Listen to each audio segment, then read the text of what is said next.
Hello everyone, this is Marcelo with PNCC, and today we teach you how to use Sherpa to properly align and tune your Selectris energy filter from Thermo Fisher. First, ensure you are imaging over a broken square or an empty hole. Also, make sure we cannot see the edges of the beam. This grid square have a few empty holes, so let's navigate the stage over this hole. Then, go to Data Acquisition and capture one image to ensure that we are indeed over vacuum. Great! There's nothing here and we can go to Sherpa application.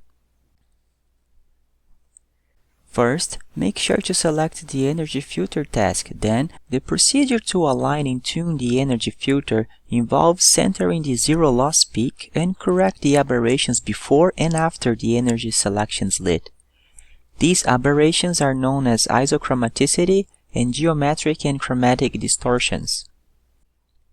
In the zero loss section, click Center and wait for the procedure to complete.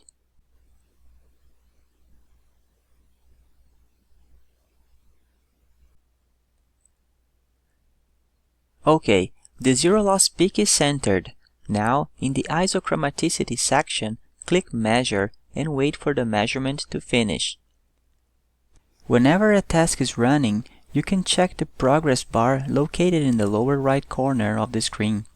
This bar indicates whether the task is currently in progress or it has been completed. Alright, it's done, and the value is within the limits. However, if the maximum known isochromaticity value was above the specification, in this case 0.30, then select Tune. Next, we need to check the geometric and chromatic distortions. Click Measure Geometric Distortions and wait for the procedure to complete.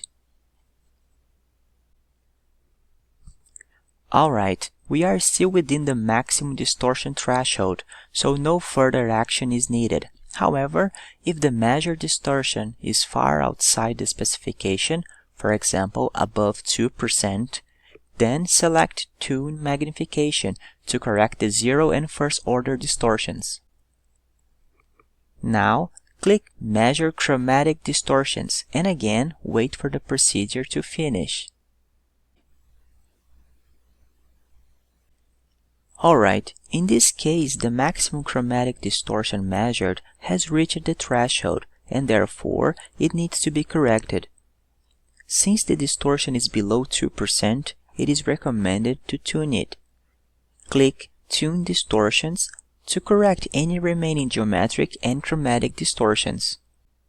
This task may take a few minutes depending on your camera settings such as binning and exposure time.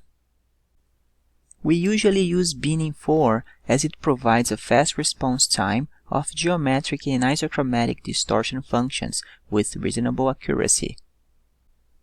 Alright, it's finished. The energy filter is now tuned and ready to be used. Thank you for watching our video. If you found it informative, please like and subscribe. Also, comment below with any requests for videos and any questions you have, and we'll be happy to answer them. See you next time.